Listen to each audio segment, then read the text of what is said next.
Hey, Abby is now entering the do-it-alone era of her life. Yeah, I'm in my do-it-alone era, which sounds just a lot better than nobody wants to hang out with me. No, I'm just kidding. I've come to the scary realization that I really like being alone. Like, I enjoy the company of others. I really value my friendships. But I really enjoy doing things on my timeline. I like going where I want to go, doing what I want to do, drinking what I want to drink, eating what I want to eat. It's lovely. And so now I don't really think I would want to go on a solo vacation because I know you've talked to me about how great it is. Uh-huh. Like everything you just mentioned is the exact same on a solo vacation, except you're somewhere different and everything is so new. I know, but again, like I said, I'm a 26-year-old single woman. Every day is a solo vacation. I am vacationing away from the company of others. And so over the last couple of weeks, I've noticed that I've just stepped out of my comfort zone and done a lot of things I would typically do with other people by myself. I went and I saw the new Hunger Games film because I wanted to see the Hunger Games film. I bought my own ticket, sat by myself next to a bunch of tweens, and I had myself a good time. Were you confident enough? Because when I first started going to movies by myself, I would play the game like I would look over my shoulder like I was waiting on somebody to come and sit next to me and stuff. Oh, it looks like that. And then the movie would start and I'd be alone, but I wanted everybody to know like I wasn't there alone. No. I'm just waiting for somebody to show up. That's all. You make it look like you got stood up when you do that. Yeah. I think that backfires on you. I don't think that's the look you want to go for. Honestly, I didn't want anybody to sit next to me. So like when the gaggle of tween girls came next to me, I'm like, they're not going to appreciate this movie like I did because I read the book. So they're just going to talk through it. And they did. But I got to enjoy it, by myself almost.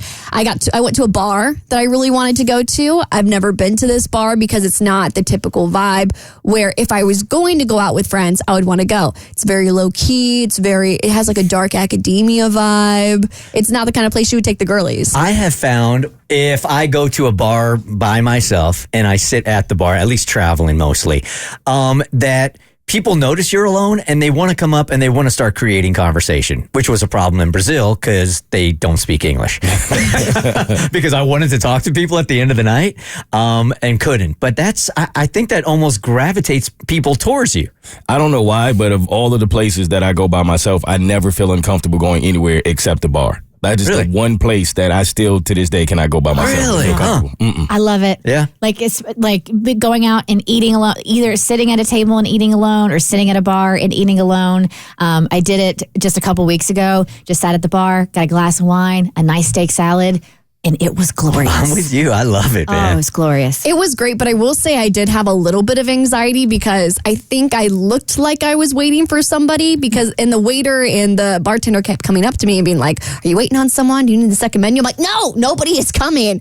And thankfully the restaurant bar ended up filling up to where people started sitting next to me and it started to look a little bit more normal. And then after the first glass of wine, I was like, all right, I'm cruising. I don't think people even really notice. They don't. I really don't. Like I think, look at ourselves like we're the sort of center of our own universe, obviously, right? But most people don't even notice. Yeah, they didn't. And so I had a really good time, got to check it out. I also took a road trip to a part of town I hadn't seen yet, got in my car, put on my favorite playlist, did a little drive down, got some pictures from my iPhone, and I just got to go and not have to worry about whether or not somebody was enjoying themselves or whether or not I had to make small talk with a new friend. It was just very relaxing, got to take myself down there and get some good photos.